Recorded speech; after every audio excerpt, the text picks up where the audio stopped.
오늘의 주요 뉴스입니다. 성남 대장동 개발 사업과 관련해 시의회 의장에게 청탁하고 뇌물을 준 혐의로 기소된 김만배 씨가 1심에서 징역 2년 6개월의 형을 선고받았습니다. 대장동 비리 의혹으로 여러 재판을 받아온 김 씨에게 내려진 첫 번째 유죄 판결입니다.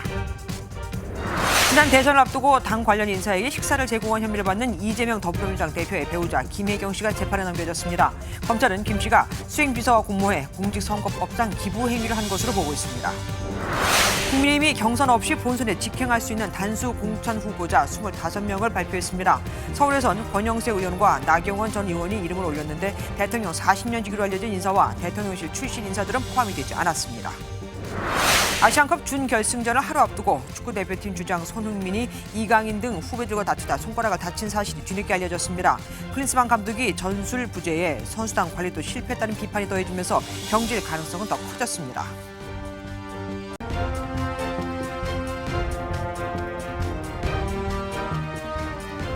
오늘은 이재명 더불어민주당 대표에게 그닥 반갑지 않은 날이 될 듯합니다. 세 가지 이유 때문인데 먼저 대장동 개발 사업을 도와달라고 당시 성남시 의회 의장에게 청탁하고 뇌물을 공유한 혐의로 기소된 화천대유 대주주 김만배 씨가 1심에서 징역 2년 6개월을 선고받았습니다. 뇌물을 준 적도 청탁을 한 적도 없다고 했지만 법원이 청탁도 대가성도 다 인정을 한 겁니다. 김만배 씨는 대장동 사업과 관련해 이재명 대표와 어떻게든 연결이 돼 있는 인물이죠. 또한 아내 김혜경 씨는 법인카드 사적 이용과 관련해 재판에 넘겨졌고 법정에서 큰 소리치며 언성을 높일 정도로 사이가 좋지 않은 유동규 씨는 이 대표를 겨냥해 이 대표의 지역구에 출사표를 던졌습니다. 차례로 알아볼까요? 먼저 이재후 기자가 보도합니다. 뇌물 공여 등 혐의로 기소된 화천대유 대주주 김만배 씨가 징역 2년 6개월을 선고받았습니다. 기소된 지 2년여 만에 나온 1심 법원의 판단입니다. 김 씨로부터 청탁을 받고 성남도시개발공사 설립 조례안을 통과시킨 혐의로 기소된 최윤길 전 성남시 의장에게는 징역 4년 6개월이 선고됐습니다.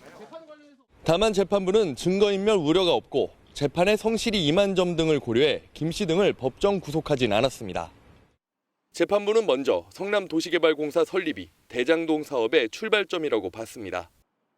이 과정에서 최 전 의장은 대장동 주민들의 시위를 배후 주도하는 등 부정한 방법으로 조례안을 통과시켰다고 판단했습니다. 대장동 수익이 현실화하자 화천대유로부터 약속받은 40억 원 상당의 성과급을 달라고 하거나 실제로 8천여만 원을 지급받은 내용 등도 사실이라고 봤습니다. 뇌물을 받은 사실을 인정한 재판부는 42억 원 뇌물을 약속하고 실제로 8천만 원을 건넨 김만배 씨의 혐의도 유죄로 인정했습니다. 면밀히 검토해서 변호인단하고 상의해서 항소 여부 결정하겠습니다. 대장동 비리 의혹으로 여러 재판을 받고 있는 김 씨가 첫 유죄 판단을 받으면서 다른 재판에도 적지 않은 영향이 예상됩니다. MBN 뉴스 이조입니다. 두 번째, 이재명 대표의 배우자 김혜경 씨 관련 얘기로 가볼까요?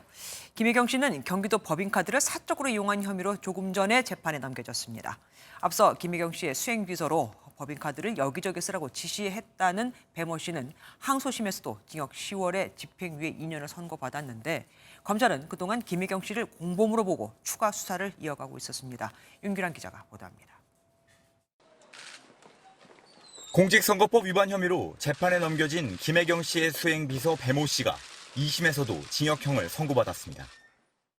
항소심 재판부는 원심의 판단이 적법하다며 배 씨의 항소를 기각하고 징역 10월에 집행유예 2년을 유지한다고 밝혔습니다.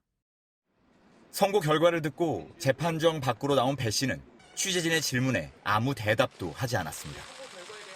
원심이랑 똑같이 유지됐는데 할 말 없습니까? 지난 2022년 9월 공직선거법 공소시효 만료를 하루 앞두고 배 씨를 기소한 검찰은 공범으로 수사 중인 김혜경 씨에 대해서는 추가 수사가 필요하다며 기소를 보류해왔습니다. 오늘 배 씨에 대한 항소심 선고가 내려지자마자 검찰은 지난 2021년 법인카드로 10만 원 상당의 식사를 제공한 혐의로 김 씨를 불구속 상태로 재판에 넘겼습니다. 배 씨가 상고를 포기해 형이 확정되면 공범인 김혜경 씨의 공소시효도 하루 뒤 만료돼 더 이상 기소를 할 수 없는 상황에 대비한 조치로 풀이됩니다. 검찰은 김혜경 씨가 법인카드를 개인적으로 사용함으로써 경기도에 손해를 끼쳤다는 배임 혐의도 추가할 수 있을 것으로 알려졌습니다. MBN 뉴스 윤기란입니다.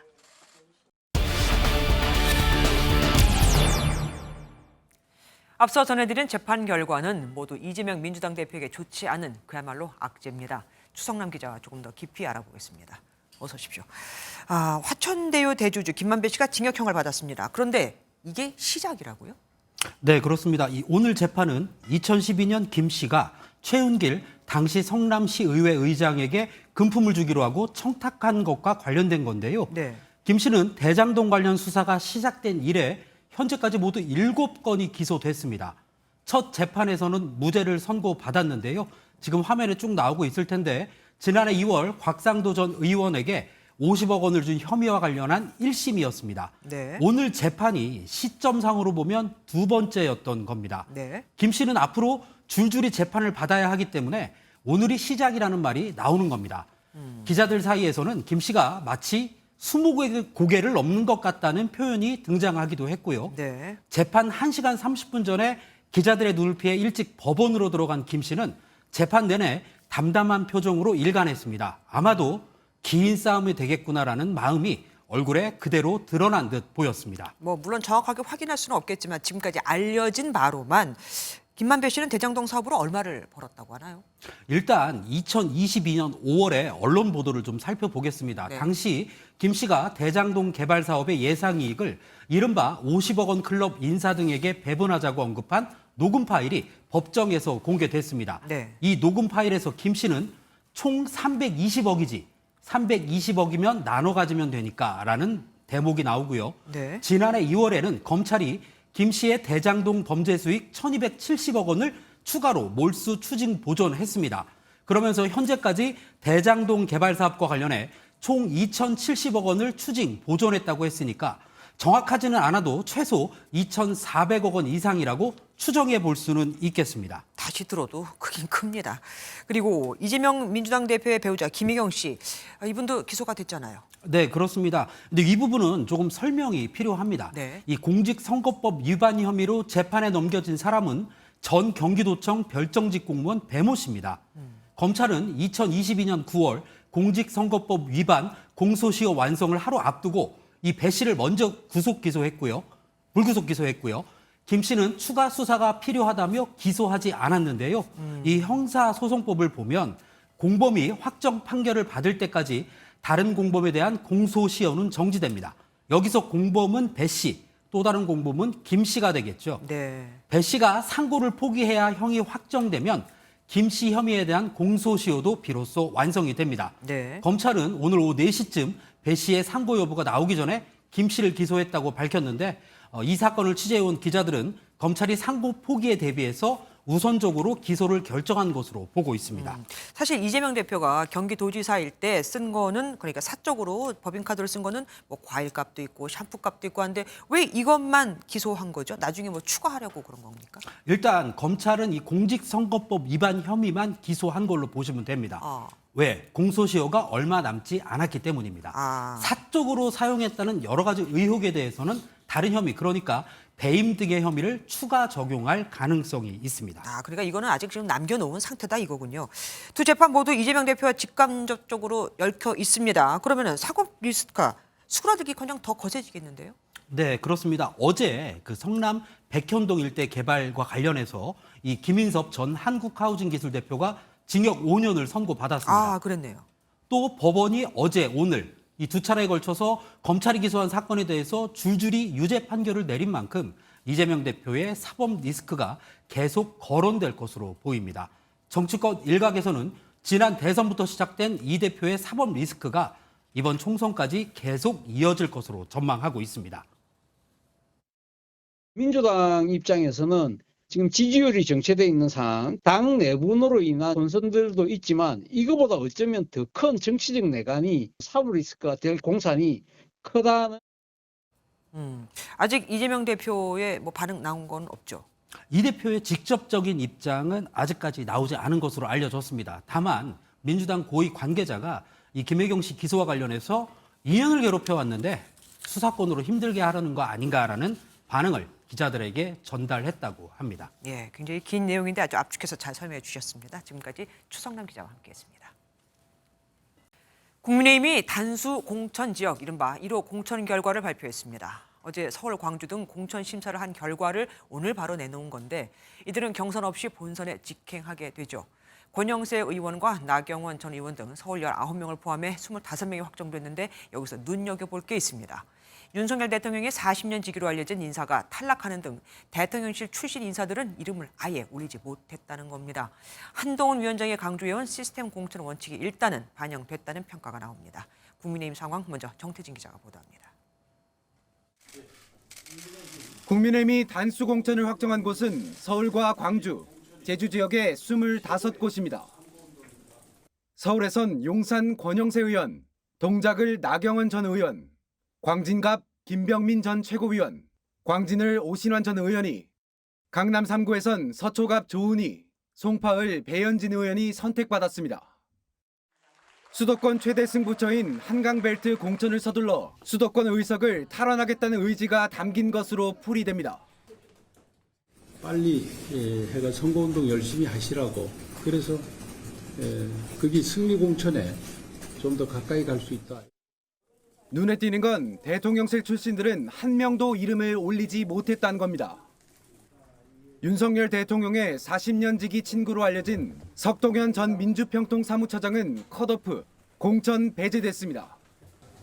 국민의힘은 용산에서 왔든 당에서 왔든 예외는 없다며 한동훈 위원장이 강조한 곱셈, 시스템 공천 기조라고 했습니다. 처음에 공천을 저희가 할 때 보수정당 최초의 시스템 공천을 실천한다고 말씀드린 적이 있었죠. 그 의미가 이겁니다. 그러니까 소위 말하는 호떡 공천이니 그 공천에서 누가 승복할 수 있겠나요? 국민의힘은 야당세가 강해 험지로 꼽히는 서울의 다른 지역들은 전략 공천 등을 통해 총선 승기를 잡겠다는 계획입니다. MBN 뉴스 정태진입니다. 서울 종로 차출설이 제기된 인유한 전 국민의힘 혁신위원장. 그동안 국민의힘이 도시락 미팅까지 제안하면서 잡으려고 했지만 결과는 거절이었습니다. 오늘 종로 현역인 최재형 의원을 직접 만나 종로에 출마할 뜻이 없다고 밝혔거든요. 당이 최 의원을 지켜야 한다고까지 했는데 사실상 최 의원에게 힘을 실어준 겁니다. 이지율 기자가 단독 보도합니다. 중진험지 출마 등 국민의힘 혁신을 주도했던 인유한 전 혁신위원장이 당 안팎의 거듭된 요구에도 종로 출마설을 일축했습니다. MBN 취재 결과 인 전 위원장은 오늘 오전 서울 종로를 지역구로 둔 최재형 의원을 만나 이번 총선에서 종로에 출마할 뜻이 없다고 밝힌 것으로 확인됐습니다. 인 전 위원장은 최 의원이 소중한 자산임을 강조하며 당이 최 의원을 지켜야 한다고 말한 것으로 전해졌습니다. 다만 국민의힘은 인 전 위원장의 출마를 계속 설득하겠다는 입장입니다. 방금 끝나면 우리 당사를 한번 모셔가지고 도시락 미팅이라도 한번 해볼까? 국민의힘은 종로와 함께 인 전 위원장의 출마지로 검토했던 서대문갑의 이용호 의원을 단수 추천했습니다. 반면 종로는 단수 추천 지역에서 제외하면서 인 전 위원장의 전략 공천 가능성이 제기된 상태입니다. 다만 인 전 위원장의 불출마 뜻이 확고한 만큼 출마 대신 총괄선대위원장 등의 중책도 거론되고 있습니다. MBN 뉴스 이지율입니다. 국민의힘 총선 출마자에 대한 공천 면접 이틀째, 경기도에도 여러 쟁쟁한 인물들이 출사표를 던졌죠. 오늘 면접장엔 원희룡 전 장관과 박문규 전 산업통상자원부 장관, 이수정 교수, 안철수 의원 등이 대거 출동했습니다. 김태희 기자가 다녀왔습니다. 이재명 더불어민주당 대표의 지역구인 인천 계양을에 공천을 신청한 원희룡 전 국토교통부 장관은 면접을 마치자마자 이재명 대표를 또다시 돌덩이에 비유하며 비판했습니다. 국회를 방탄용으로 쓰고 있는 국가적 돌덩이일 뿐만 아니라 지역 발전에도 돌덩이로 가로막고 있는, 이것을 치워내고 국민의힘이 탈환을 애쓰고 있는 경기 수원의 반도체 벨트 신청자들도 필승을 다졌습니다. 수원에서 국민의힘이 2번 연속이나 전 지역구를 패배를 한 지역이기 때문에 깃발을 누군가 가서 깃발을 꼽는 게 가장 중요하다. 잡상인 취급을 당할수록 동기가 아주 강렬한 동기가 생기더라고요. 이래서 우리가 이겨야만 하는 거구나. 성남 분당 지역구에서는 안철수 의원과 김은혜 전 대통령실 홍보수석 비서관이 면접을 치렀습니다. 대통령 국정 지지율이 굉장히 낮습니다. 그래서 이런 문제들에 대해서 앞으로 나름대로 극복이나 또는 대처 방안이 있어야 된다. 저는 분당을이 험지 중에 험지라고 생각합니다. 그게 험지가 아니었다면 민주당 의원이 연속 내리 재선에 성공했을까요? 국민의힘은 어제 서울에 이어 오늘 경기와 전북, 인천 등 55개 지역구 공천 신청자 면접을 진행했습니다. 국민의힘 공천 면접이 속도를 내면서 내일로 예정된 위성정당 국민의 미래 창당대회가 오는 23일로 연기됐습니다. MBN 뉴스 김태희입니다. 새 술은 새 부대에, 떡잎 빚어야 새순이 자란다. 이재명 더불어민주당 대표가 오늘 직접 쏟아낸 말입니다. 중진 물갈이가 필요하다는 분위기 조성에 나선 건데 문제는 이 때문에 물러나야 하는 사람들이죠. 용퇴 대상으로 거론된 인사들은 일제히 반발하고 나섰습니다. 서영수 기자입니다. 이재명 민주당 대표는 오늘 새벽 자신의 SNS에 새술은 새 부대에 우리는 미래로 가야 한다는 글을 적었습니다. 아침 최고위 회의에서도 의미심장한 발언을 이어갔습니다. 떡잎이 져야 새순이 자랍니다. 새 가지가 또 다른 새 가지를 위해서 양보해야 합니다. 공천 국면에서 당 중진과 올드보이를 향한 인적 쇄신 의지를 강조한 것으로 해석됩니다. 민주당 핵심 관계자는 이 대표가 특정인을 겨냥한 건 아니라면서도 사람들은 제품이 안 좋으면 대체로 새로운 상품을 좋아한다고 언급했습니다. 하지만 물갈이 대상으로 거론된 중진들은 반발하는 분위기입니다. 오선 출신 이종걸 전 의원은 이 대표에게 불출마 권고를 받은 적이 없다며 종로 출마를 강행하겠다고 밝혔습니다.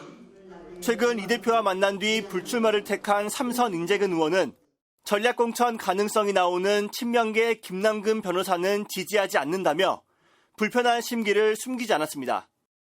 국민의 눈높이에 맞는 당 혁신과 국민이 보시기에 합당한 통합공천을 기대합니다. 민주당 공천관리위원회가 내일 3차 심사 결과를 발표하는 가운데 이 대표의 세대 교체론이 진정성을 얻으려면 친명계 중진에서도 과감한 희생이 필요하다는 목소리가 나옵니다. MBN 뉴스 서영수입니다. 제3지대가 모인 개혁신당은 내일까지 현역 의원 1명을 더 확보해 의원 5명을 만드는 게 목표였죠. 그래야 6억 원대 정당 보조금을 받을 수 있으니까요. 더불어민주당을 탈당한 양정숙 무소속 의원이 개혁신당으로 합류합니다. 이제 다음 목표는 녹색정의당 의석수 6석보다 더 많은 의원을 확보해 투표용지에서 기호 3번을 받는 건데 대표적인 반이재명계 인사죠. 민주당 30의원에게도 러브콜을 보낸 것으로 알려졌습니다. 김지영 기자입니다. 그동안 개혁신당은 현역 의원 확보에 총력을 기울였습니다. 가능성은 높다고 봅니다만 도장이 찍혀야 말씀드리는 것이 옳겠다라는 생각입니다. 당장 오늘 자정까지 의원 1명을 영입하면 6억 원가량의 정당 보조금을 받고 향후 선거 보조금도 받을 수 있다는 이유에서입니다. 또 인지도 있는 현역 의원을 많이 합류시켜야만 이번 총선에서 이른바 제3지대 바람을 일으킬 수 있습니다. 개혁신당의 합류 제안에 고심하던 양정숙 무소속 의원이 개혁신당으로의 합류를 전격 결정했습니다. 양 의원은 2달이 채 남지 않은 이번 총선은 제3지대가 역할을 해주길 갈망하고 있다며 제3지대로 영호남이 통합돼 유권자들에게 새롭고 확실한 선택지가 되고자 한다고 합류 이유를 밝혔습니다. 개혁신당은 민주당 30의원에도 영입을 타진한 것으로 알려졌습니다. 친이낙연계인 설 의원은 대표적인 반명계 인사로 지난해 9월 이재명 대표 체포동의안 국회 표결 당시 김종민 의원과 함께 가결 당론을 주장했습니다. 설 의원의 지역구 경기 부천을에는 원외 친명계 인사 등 4명의 예비후보가 등록해 공천 경쟁이 치열합니다. 정치권에선 여야 공천이 마무리되는 이달 말쯤 개혁신당으로의 이탈이 가시적으로 드러날 것이란 전망이 나옵니다. MBN 뉴스 김지영입니다. 신당 창당을 공언한 조국 전 법무부 장관이 야권의 심장 호남을 찾았습니다. 더불어민주당은 지금 조 전 장관과 거리를 두는 눈치죠. 아무래도 강성 지지층표는 분열될 테고 중도층 표심은 또 이탈할 수 있으니까요. 민주당이 선거연합의 부정적인 입장인 걸 이해한다면서 조 전 장관 독자 노선을 예고했습니다. 장명훈 기자입니다. 광주를 찾은 조국 전 법무부 장관이 가장 먼저 향한 곳은 광주웅 5.18 묘역입니다. 직접 민주열사의 묘비를 닫고 땅에 박힌 전두환 비석을 두 발로 밟으며 광주 시민의 고통을 이해하게 됐다고 밝혔습니다. 광주 시민을 생각하며 저와 제 가족이 겪은 고통을 다시금 떠올렸습니다. 그러면서 광주 시민의 열망으로 윤석열 정권과 맞서겠다고 여러 차례 강조했습니다. 저는 오늘 예전의 조국으로 돌아갈 다리를 불살랐습니다. 무도하고 무능한 검찰 독재 정권과의 싸움에 맨 앞에 서겠습니다. 민주당이 통합 비례정당 연대 가능성에 선을 그은 것에 대해선 뚜벅뚜벅 제기를 가겠다며 독자 노선을 예고했습니다. 이재명 대표는 국민의 눈높이를 내세우며 거리두기를 이어갔습니다. 단합과 이제 연대의 가장 중요한 기준은 역시 우리 국민들의 눈높이라는 생각이 듭니다. 국민들의 눈높이에 맞게 또 윤석열 정권을 최대한 심판할 수 있도록. 국민 눈높이를 강조한 이 대표의 발언으로 조국 신당 합류 논란은 일단 일단락됐다는 평가입니다. 다만 제갓길 가겠다는 조 전 장관의 행보는 여전히 민주당 총선 전략의 변수가 될 전망입니다. MBN 뉴스 장명훈입니다. 검찰의 정치적 중립을 해치는 발언을 했다가 그런 이유로 징계가 청구된 이성윤 법무연수원 연구위원 기억하십니까? 전 정권에서 당시 추미애 장관과 합을 맞췄던 인물인데 오늘 징계위원회가 열리는 법무부 앞에서 총선 출마를 선언했습니다. 조국 전 법무부 장관의 신당에 합류할 가능성도 내비쳤습니다. 박은채 기자입니다. 지난해 9월 이성윤 법무연수원 연구위원은 조국 전 법무부 장관의 출관 기념회에 참석해 윤석열 대통령을 겨냥해 발언했습니다. 윤석열 전 총장과 사법연수원 동기로서 30년간 부대끼고 그 사람의 무도함을 누구보다도 옆에서 많이 지켜봤습니다. 이원석 검찰총장은 이 연구위원이 현직 검사 신분으로 검찰 업무의 공정성을 훼손하는 발언을 했다며 법무부에 중징계를 요청했습니다. 하지만 이 연구위원은 오늘 징계위원회 참석에 앞서 총선 출마 의지를 밝혔습니다. 조 전 장관이 창당하는 정당에 합류할 계획이냐는 질문에도 가능성을 열어놨습니다. 그 부분도 굉장히 중요한 선택지인데요. 아직 결정된 건 없어서 말씀드리기 어렵습니다. 이 연구위원이 지난달 전주에서 출판 기념회를 연 이후 전주 을지역 전략 공천설이 확산되기도 했습니다. 한편 한동훈 검사장과 이동재 전 채널A 기자의 대화 내용이라며 KBS 기자들에게 허위 사실을 알린 신성식 법무연수원 연구위원에게는 최고 수준 징계인 해임 처분이 내려졌습니다. 이에 대해 신 연구위원은 입장문을 내고 해임 통보는 민주주의와 법치주의를 부정하는 처사라며 행정소송을 하겠다고 밝혔습니다. MBN 뉴스 박은채입니다. 대장동 개발 의혹의 핵심 증인인 유동규 전 성남도시개발공사 기획본부장이 이재명 더불어민주당 대표 지역구인 인천 계양 을에 출사표를 던졌습니다. 재판을 받고 있는 노웅래 민주당 의원은 검찰 탄압에 이 대표와 함께 맞싸우겠다며 서울 마포갑 출마를 선언했는데 그럼 민주당 입장에서는 사법 리스크가 더 커지는 거죠. 민주당의 부담이 커졌습니다. 유승우 기자가 보도합니다. 이재명 민주당 대표에 대한 폭로성 발언을 이어온 유동규 전 성남도시개발공사 기획본부장이 정광훈 사랑제일교회 목사가 이끄는 자유통일당에 입당했습니다. 이 대표의 지역구인 인천 계양을에 출마한다는 계획입니다. 범죄를 저지르고 도망치는 국회의원의 방탄용으로 더 이상 이용되어서는 안 될 것입니다. 저는 그것을 막고자 이 자리에 섰습니다. 일찌감치 인천 계양을에 출사표를 던진 원희룡 전 국토교통부 장관과의 단일화에 대해선 지금은 때가 아니다라며 일단 3파전을 예고했습니다. 유 전 본부장의 출마로 보수표가 분산돼 원 전 장관에게 불리할 수도 있지만 이 대표 반대 세력의 새 결집 계기가 될 수도 있다는 분석입니다. 불법 정치 자금과 뇌물수수 혐의 등으로 재판을 받는 노웅래 민주당 의원도 현 지역구인 서울 마포갑에서 5선에 도전하겠다고 밝혔습니다. 이 대표와 함께 정치 탄압에 맞서겠다고 강조했습니다. 그러니까 대표만 혼자 싸우지 않게 외롭게 혼자 싸우지 않고 싸워서 이길 수 있도록 하겠다. 이재명 대표를 잡겠다는 유동규 전 본부장과 이재명 대표를 지키겠다는 노웅래 의원의 출사표에 민주당의 고심은 깊어질 전망입니다. MBN 뉴스 유승호입니다. 오고 가는 언제 매일 여의도는 전쟁 중 Talk to me. 총선 톡톡 시간입니다. 정치부 표선우 기자와 함께합니다. 어서 오십시오. 앞서 잠깐 봤는데 유동규 전 본부장의 개항 의뢰 출마를 한다고 합니다. 이유를 밝혔던가요? 네, 일단 유 전 본부장 이재명 대표를 정말 많이 언급했습니다. 네, 이재명 대표에게 10년 동안 세뇌를 당했다. 지금의 모든 위기는 이 대표 책임이다 등 출마 현장이 좀 마치 저격 현장 같은 느낌이었는데요. 네. 유 전 본부장 지금 이 대표와는 증인과 피고인 관계죠.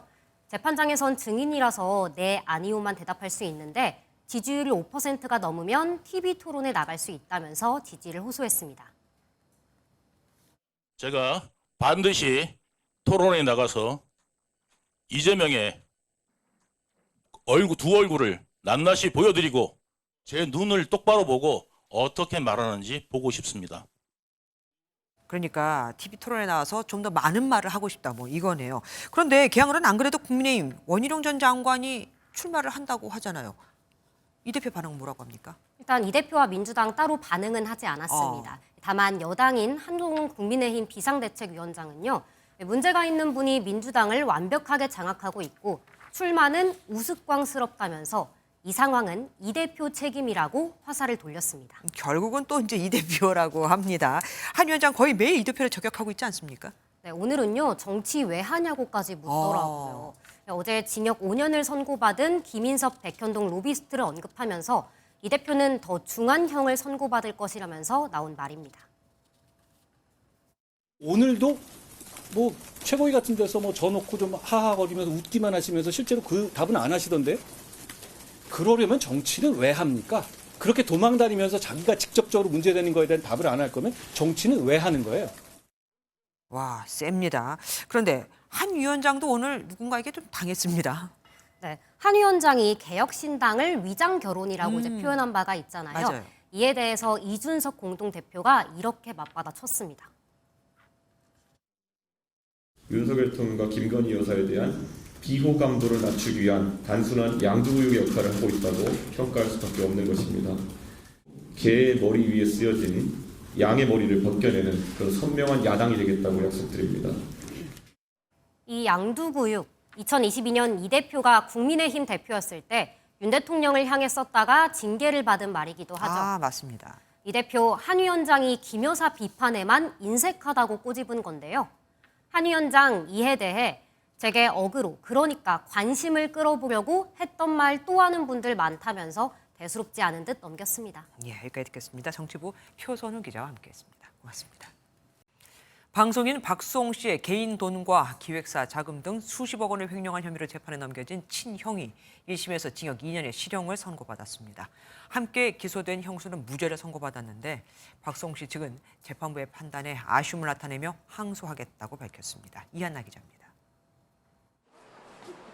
박수홍 씨의 큰형 박모 씨가 마스크를 쓰고 고개를 숙인 채 법원의 모습을 드러냅니다. 박 씨의 큰형은 2011년부터 2021년까지 매니지먼트를 전담하며 48억여 원 상당의 회사 돈과 수홍 씨의 개인 자금을 빼돌린 혐의로 재판을 받아왔습니다. 법원은 오늘 박 씨가 연예기획사 두 곳에서 각각 7억 원과 13억 원을 횡령한 혐의가 인정된다며 징역 2년을 선고했습니다. 회사 업무와 무관하게 법인카드를 썼고 회사 돈으로 개인 변호사 선임 비용을 댔다는 겁니다.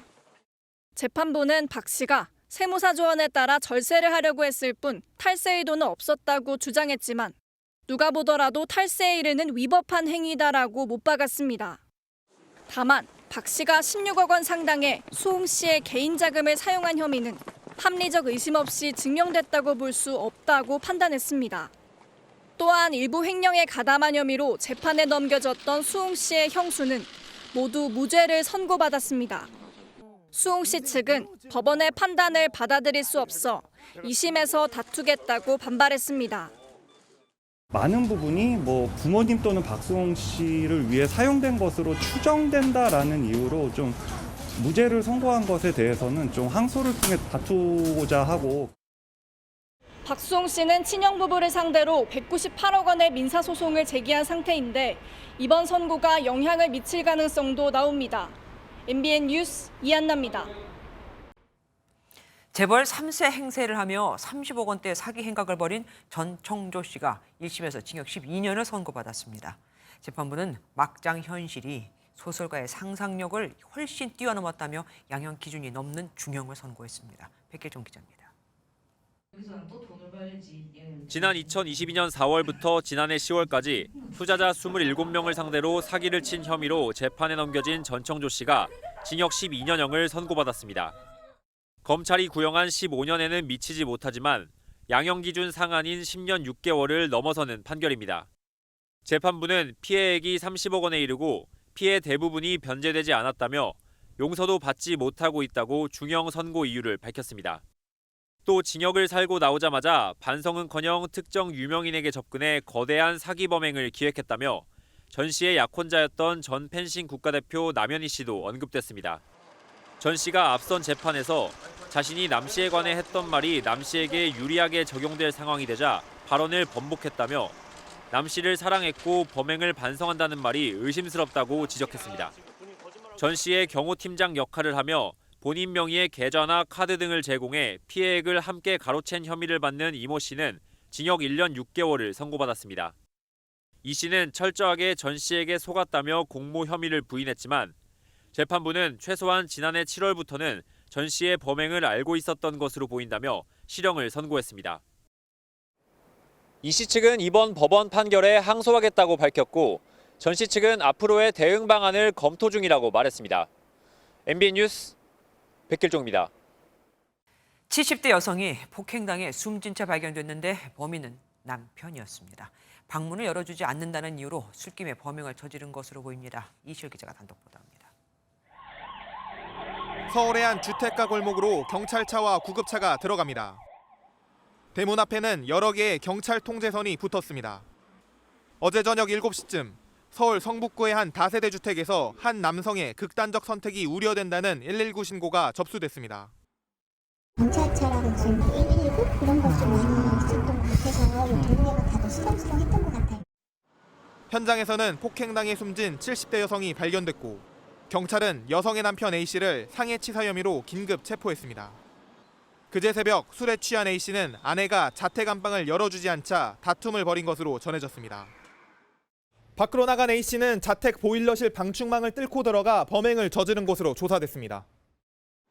이후 욕실에서 자해하던 A씨를 사촌 형제가 발견해 119에 신고했습니다. 단순히 내부 확인 요청건이었고 사고가 우려된다고 이렇게 신고가 들어왔어요. 경찰 관계자는 A씨 생명에는 지장이 없으며 병원 치료 후 현재 조사 중에 있다고 밝혔습니다. 서울 성북경찰서는 자세한 사건 경위를 파악하는 한편 A씨에 대해 구속영장을 신청할 방침입니다. MBN 뉴스 이시열입니다. 집주인 동의도 없이 주택이 철거되는 황당한 일이 벌어졌습니다. 주인이 반발하니 이 주택이 있던 자리만 남겨두고 주차장을 만들어버렸습니다. 이제 이 집은 진입로가 없어서 새로 집을 지을 수도 없게 됐는데 구청은 법대로 하라고 합니다. 안진우 기자가 단독 보도합니다. 부산의 한 공용 주차장입니다. 주차장 2층에서 내려다보니 잡초만 무성한 땅이 눈에 들어옵니다. 원래 이 땅엔 단독주택이 있었습니다. 이젠 집은 온데간데 없고 터만 덩그러니 남았습니다. 관할구청이 집주인한테 얘기도 안 하고 집을 철거해버린 겁니다. 어디를 사업한다고 안내문이 이렇게 왔어요. 그래서 이제 그래도 저는 그냥 잊어버리고 있었지. 근데 이제 어느 날 친구가 등산 다니면서 보고 야 너희 집이 뜯어붙더라 이래. 관할구청이 사들인 땅엔 공영주차장이 들어섰는데 집을 무단 철거한 부지는 그대로 남겨뒀습니다.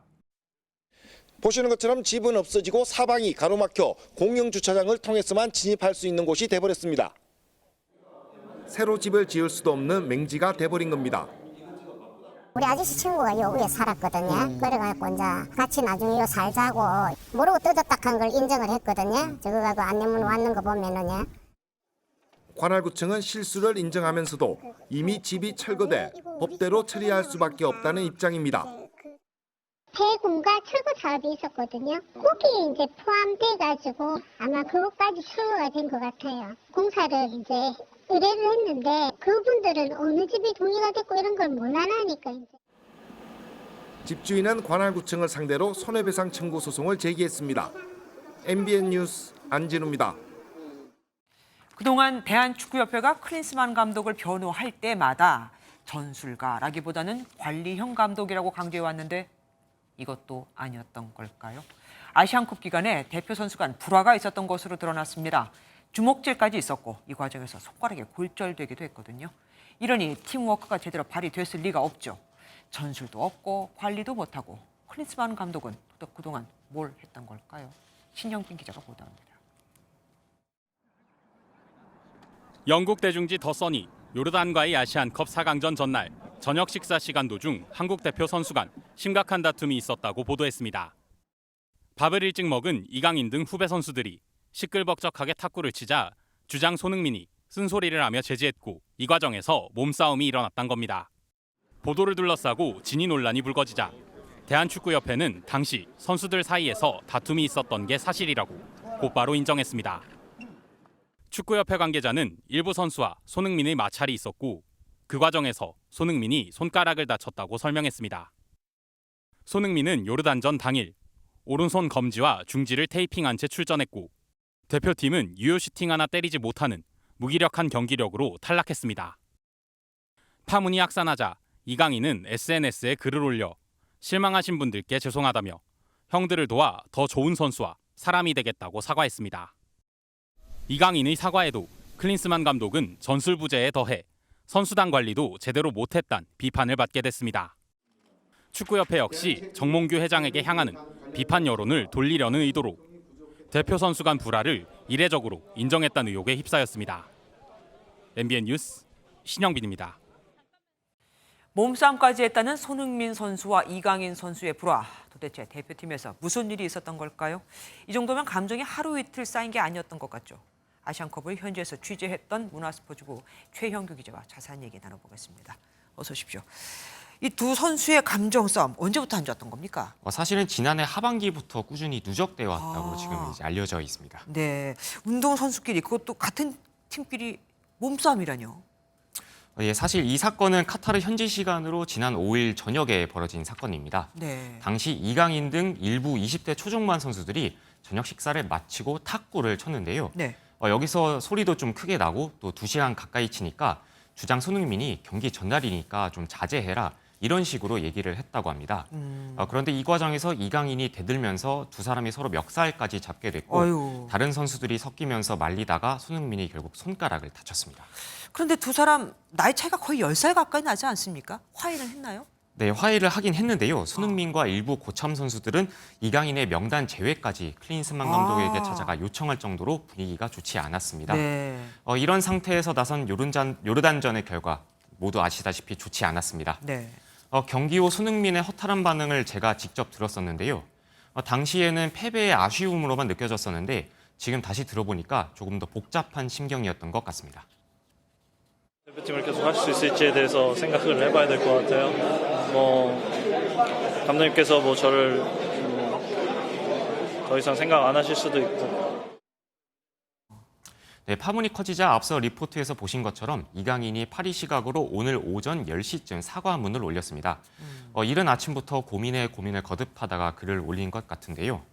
그런데 이번 다툼이 대회 기간 서로에게 쌓였던 불만이 폭발한 것으로 보이는 만큼 다음 달 태국과의 월드컵 2차 예선전을 앞두고 갈등을 완벽하게 봉합하는 게 과제로 떠올랐습니다. 그러네요. 그런데 선수들이 멱살까지 잡고 이렇게 몸싸움까지 할 동안 클린스만 감독은 도대체 뭘 한 겁니까? 클린스만 감독은 충돌이 끝나고 나서 이제 중재를 했다고 합니다. 선수들이 싸우면 사실 말리거나 아니면 갈등 봉합을 위한 적극적인 조치를 취했어야 하는데 그런 부분이 사실 잘 이루어지진 않은 것 같습니다. 아이고. 그동안 축구협회는 클린스만 감독을 관리자형 지도자라고 소개했는데 이제는 뭐라고 소개를 할지 참 궁금해집니다. 그런데 축구협회가 외신 보도가 나온 지 몇 시간 만에 바로 핵심 선수들 간의 내분인데도 불구하고 이거 바로 인정했습니다. 이거 이례적인 일 아닙니까? 예, 사실 그동안 기사화만 안 됐을 뿐이지 대표팀 내 불화는 과거에도 꾸준히 있었습니다. 다만 협회가 이것을 보도가 나오자마자 공개적으로 인정한 것은 참 보기 드문 일입니다. 사실 지금 여론의 칼끝이 이제 클린스만 감독을 넘어서 선임을 주도했던 정몽규 회장에게도 향하고 있는 만큼 지금 비판의 초점을 선수단 갈등으로 옮기는 게 아니냐 이런 시선도 있습니다. 이거를 외신이 먼저 보도하고 전 세계가 받아 썼습니다. 참 망신입니다. 지금까지 문화스포츠부 최형규 기자와 함께했습니다. 고맙습니다. 멍청하고 부끄러우며 심지어 위험하다. 바이든 미국 대통령이 트럼프 전 대통령의 나토 방위비 요구 발언에 대해서 한 말입니다. 전 대통령의 말에 현 대통령이 상황을 수습하느라 바쁜 겁니다. 하지만 트럼프 전 대통령 측은 물러설 생각이 없어 보입니다. 계속해서 관련 얘기를 이어나가고 있거든요. 워싱턴에서 최준학 특파원입니다. 러시아와 전쟁을 치르는 우크라이나를 추가로 지원하기 위한 예산안이 미국 상원에서 통과됐습니다. 바이든 미국 대통령은 곧바로 하원 처리를 촉구하며 동맹의 중요성을 강조했습니다. For as long as I'm president, if Putin attacks a NATO ally, the United States will defend every inch of NATO territory. 그러면서 러시아의 나토 동맹 공격을 장려하겠다는 의미의 발언을 한 트럼프 전 대통령의 직격탄을 날렸습니다. Well, let me say this as clearly as I can. I never will. For God's sake, it's dumb, it's shameful, it's dangerous, it's un-American. 이런 가운데 키스 켈러그 전 트럼프 정부 국가안전보장회의 사무총장은 국내 총생산 2% 방위비 기준 목표에 미달하면 조약 5조의 보호 대상에서 제외해야 한다고 말했습니다. 존 볼턴 전 국가안보보좌관도 트럼프 전 대통령은 나토 탈퇴에 매우 가까이 갔었다며 재집권의 성공에 탈퇴하면 나토의 종말을 의미할 것이라고 주장했습니다. 트럼프 캠프 측은 이와 관련해 구체적인 답변을 내놓지 않았지만 재집권 시 동맹의 분담금을 더 내게 하는 구체적인 논의가 이뤄진 것으로 전해졌습니다. 백악관은 한국과의 동맹 관계는 매우 진지하게 받아들이고 있다며 트럼프 전 대통령의 동맹과는 다르다는 입장을 연일 강조하고 있습니다. 워싱턴에서 MBN 뉴스 최중락입니다. 인구 기준 세계 3위의 민주주의 국가 유권자가 2억 명이 넘는 인도네시아에서 오늘 대통령과 국회의원 등을 뽑는 선거가 동시에 실시됐습니다. 지역도 험난하고 섬도 많다 보니 말과 코끼리를 이용해 선거 용지를 날랐고 못으로 기표를 해도 인정이 되기도 했죠. 홍수가 나서 오늘 투표를 하지 못한 지역도 있었습니다. 이교욱 기자가 보도합니다. 유권자가 한 표를 행사하기 위해 도장이 아닌 못을 집어들어 투표용지에 구멍을 냅니다. 기표장이 분리가 완전히 안 돼 있다 보니 유권자들끼리 자유롭게 대화를 나누는가 하면 선거용지를 들어 보이기까지 합니다. 투표를 마친 유권자들은 중복 투표를 할 수 없도록 손가락을 잉크에 담가 표식을 남깁니다. 인구 기준 세계 3위 민주주의 국가로 꼽히는 인도네시아에서 유권자 2억 명이 참여하는 선거가 치러졌습니다. 대통령과 국회의원, 지방의회 의원을 뽑는데 후보자 수만 26만 명에 달하는 메가톤급 선거입니다. Terima itu perkiraan sekitar 9 juta 4 jenis pemilu. Jadi perkiraan sekitar 9 juta dan alhamdulillah sudah selesai. 영토가 여러 섬으로 이루어진 만큼 7천 곳에 82만 개 투표소가 설치됐는데 투표용지를 나르는 데 말과 소, 코끼리 등 동물이 동원됐습니다. 투표 관리원은 570만 명이 투입됐고 지난 선거에서는 관리원 900명이 과로로 사망하기도 했습니다. 녹록지 않은 환경에서도 지난 대선 투표율은 81%를 넘겼습니다. 인도네시아는 표본 집계 방식을 통해 잠정 결과를 먼저 발표하고 공식적인 선거 결과는 한 달 넘게 개표를 진행한 뒤 확정합니다. MBN 뉴스 이교욱입니다.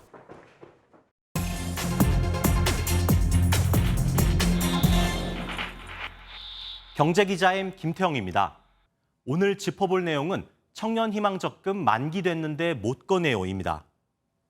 2년 전 출시된 정책 금융 상품이죠. 청년들의 목돈 마련을 지원하기 위해 2년간 꼬박꼬박 저축하면 연 10%의 이자를 받을 수 있는 적금입니다. 그런데요, 어느새 2년이 지나 만기가 다가왔는데 힘들게 부은 적금을 찾지 못하는 청년들이 적지 않다고 합니다. 무슨 일이 있었던 걸까요? 직접 만나봤습니다.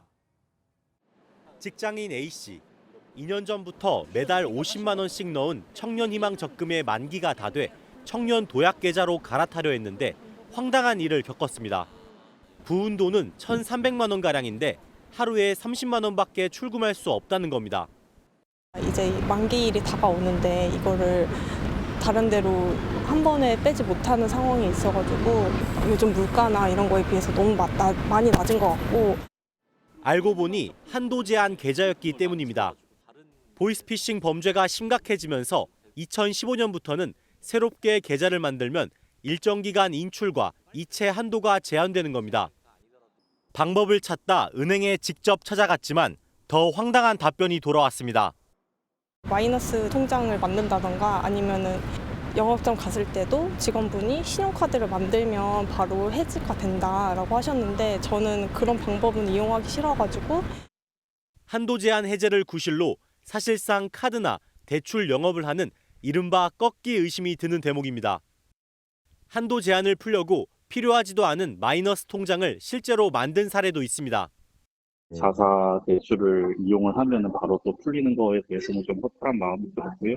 챗봇 같은 게 안내 메시지가 떠가지고 뭐 한도 제한 풀기 이런 메뉴가 있긴 한데 막상 눌러보면 지점 방문을 하라는. 인터넷상에선 월세나 공과금 내듯 자동이체를 등록하는 방식 등 한도 제한을 풀 수 있는 대안도 공유되고 있습니다. 신한은행의 한도 제한 계좌 해제 방법입니다. 직접 은행을 찾아가 재직증명서 등 서류를 제출하는 과정을 거쳐야 하는데 이렇게 해도 온라인 이체 한도가 30만 원에서 150만 원으로 올라갈 뿐 다 풀리지 않습니다. 모두 해제하려면 은행을 방문해 9개월 이상 급여를 이체한 내역 등을 증명해야 합니다. 2년 적금 부은 이력이 있는 사람도 이렇게 까다로운 절차를 거쳐야 하는데 대출을 받거나 신용카드를 발급받으면 단번에 해결된다는 얘기입니다. 다른 은행은 어떨까요? 기업은행은 앱으로 재직 정보 확인을 위한 정보 조회와 제공 동의만 클릭하면 해제할 수 있었고요. 다른 시중은행들도 까다롭긴 하지만 특정 조건을 만족하면 앱으로 비대면 해제가 가능했습니다.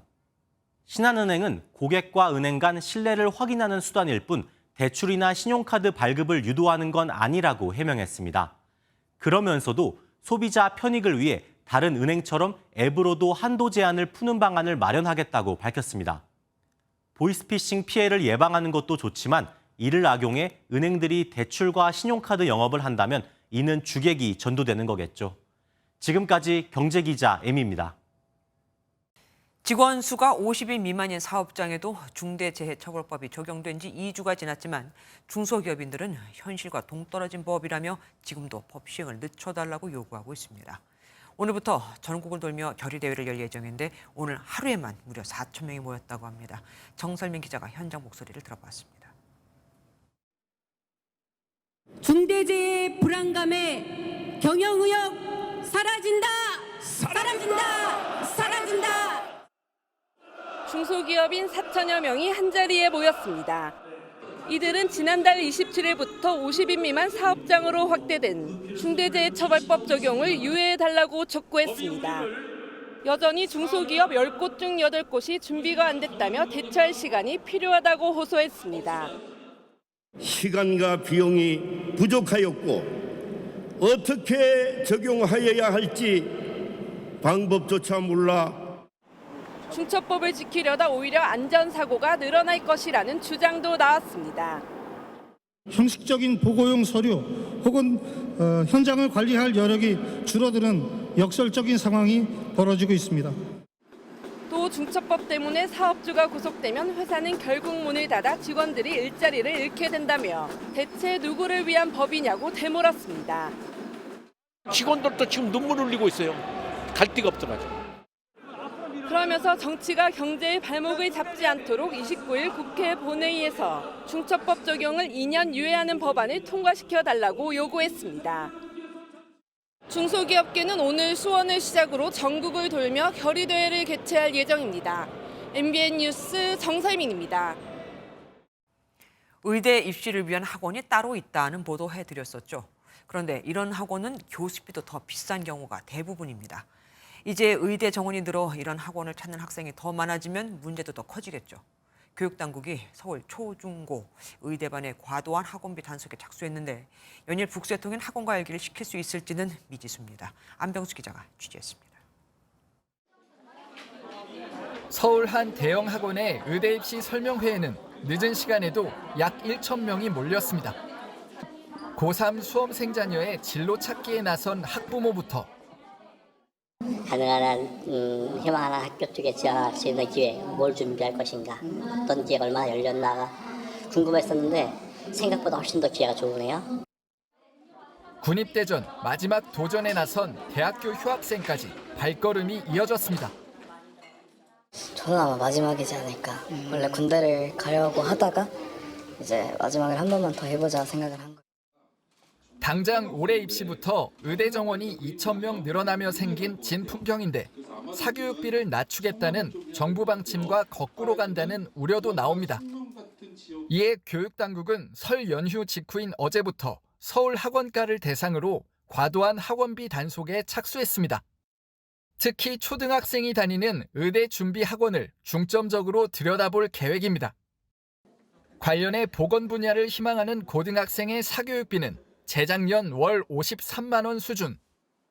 전년 대비 증가세는 12.8%로 전체 분야에서 두 번째로 높은데 의대 열풍의 상승세가 이어질 전망입니다. 진로라든지 적성이 본인한테 맞는 것도 굉장히 중요하기 때문에 학생의 성향도 잘 따져서 의대를 가는 게 적합한지는 꼭 고민해야 될 필요가 있다. 의사 공급 확충에 앞서 입시 경쟁에 내몰린 학부모와 학생들을 위한 대책 마련 역시 시급하다는 지적입니다. MBN 뉴스 안병수입니다. 강도 높은 경제 제재가 진행되고 있지만 북한은 아랑곳하지 않고 핵과 미사일을 개발하고 있죠. IT 노동자를 해외에 내보내 일을 시키고 암호화폐를 해킹해 자금줄을 마련한다는 의혹이 끊이질 않았었는데 이뿐만이 아니었습니다. 국정원 조사 결과 북한의 IT 조직이 도박 사이트를 제작해 국내 범죄 조직에 판매를 해온 것으로 드러났습니다. 관리도 해주고 회원이 어느 정도를 넘어서면 추가로 돈도 받았죠. 회원들 개인정보로 해킹도 했습니다. 강재묵 기자가 보도합니다. 중국 단둥에서 활동 중인 경흥정보기술교류사.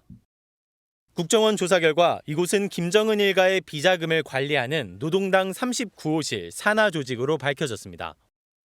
이 조직은 불법 도박 사이트 수천 개를 제작해 국내 범죄 조직에 판매했습니다. 사이트는 건당 5,000달러, 우리나라 돈 약 670만 원에 판매됐고 유지와 보수 명목으로도 월 3,000달러를 받은 것으로 나타났습니다. 조직원은 15명으로 모두 북한의 대남 공작 업무를 하는 정찰총국 소속인 것으로 알려졌습니다. 단장 김광명 아래 정류성과 전건욱 등 조직원은 체계적인 분업 시스템 아래 도박 사이트를 제작 판매했습니다. 이들은 또한 불법 도박 사이트에 악성 코드를 심어 한국 국민 1,100여 명의 개인정보를 탈취했습니다. 우리 정보당국이 북한 측의 IT 조직 구성원을 직접 공개한 것은 매우 이례적인 일인데 불법적인 외화벌이 실상을 공개해 경제 제재와 압박을 강화하려 한다는 분석이 나옵니다. 북한의 불법적 수단에 의한 외화벌이에 대해서 대외적으로 우리 정부가 뭔가 상황들을 좀 알리는 차원의 행보라고도 볼 수 있겠습니다. 국정원은 해당 사이트를 통해 수조 원대 수익을 올린 한국인 범죄 조직에 대해서도 경찰과 실체를 파악 중이라고 밝혔습니다. MBN 뉴스 강재묵입니다. 가왕은 전유진!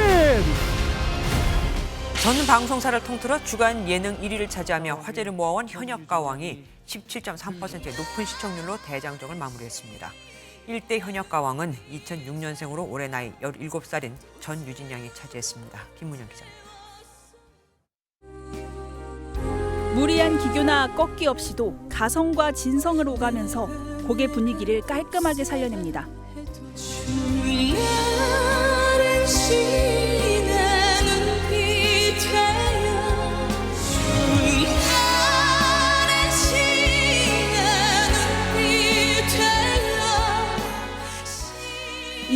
투표하는 단 한 곡으로 현역 가수 10명이 벌인 최후의 승부에서 17살이지만 감성 장인인 전유진이 1위의 영광을 안았습니다. 전유진! 무명 생활 10년을 겪은 마이진도 진심이 전해지는 가슴 뭉클한 무대를 선보였습니다.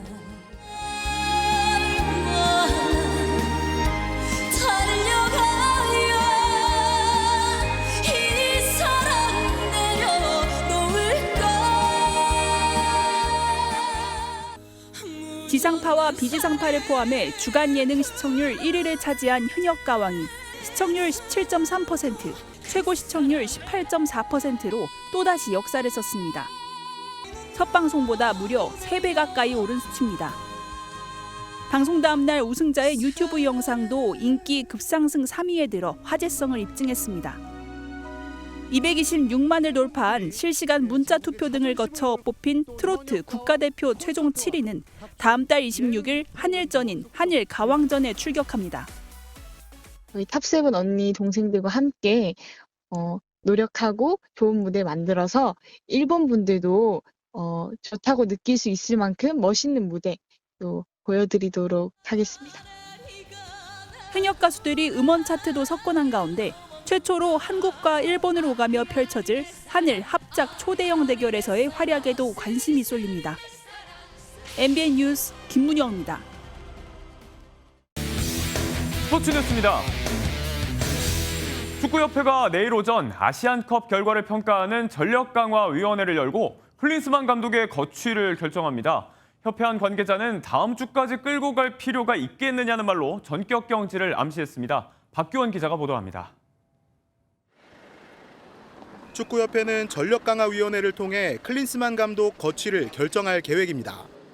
축구협회 임원 10명 중 9명이 감독 경질에 동의한 것으로 알려졌는데 한 임원은 MBN과의 전화통화에서 국민 여론과 정서가 좋지 않은데 다음 주까지 가겠느냐며 전격 경질에 무게를 실었습니다. 임원들이 뜻을 모은 만큼 정몽규 회장의 결단만 남은 상태인데 거액의 위약금이 걸림돌입니다. 클린스만 감독의 연봉이 약 29억 원으로 추정되는데 자진 사임이 아닌 경질 시 축구협회가 남은 2년 5개월 계약 기간에 대한 위약금 70억 원 정도를 물어줘야 합니다. 한 달여 앞으로 다가온 태국과의 월드컵 2차 예선 2연전도 부담스럽습니다. 아시안컵을 끝으로 차두리 코치와의 계약이 종료된 만큼 클린스만 감독 경질로 함께 온 외국인 코치들까지 짐을 싸게 되면 월드컵 예선전을 앞두고 지도부 공백이란 초유의 사태가 일어납니다.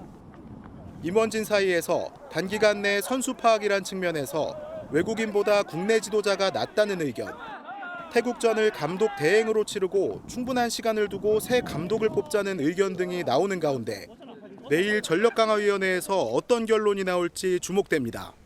MBN 뉴스 박규원입니다. 오늘 하루 정말 따뜻했죠. 강릉과 완도가 20도를 넘어섰고요. 서울도 18.3도를 기록하면서 역대 2월 중 가장 따뜻한 하루였습니다. 기온만 놓고 본다면 4월 초순에 해당하는 날씨였는데요. 이 고온 현상은 내일 비가 내리면서 누그러들겠습니다. 이번 강수는 내일 새벽 수도권부터 시작돼서 오전 중에 그 밖에 전국으로 확대되겠습니다. 이미 강원 영동 지역으로는 대설특보가 내려졌습니다. 특히 이번 눈은 습기를 가득 머금어서 무게가 상당하겠습니다. 강원 산지에 많게는 15cm 이상, 강원 동해안에 따라서도 10cm 이상의 많은 눈이 예상되고요. 서울을 비롯한 그 밖의 내륙으로는 5에서 10mm의 비로 내리는 곳이 많겠습니다. 내일 이 강수와 함께 기온이 큰 폭으로 떨어지겠습니다. 서울은 아침과 낮 기온 모두 6도에 그치겠습니다. 남부지방도 전주가 10도, 광주 12도로 오늘보다 많게는 10도가량 낮아지겠습니다. 오는 일요일부터 다음 주 초까지 다시 전국 곳곳에 비가 내릴 전망입니다. 내셨습니다.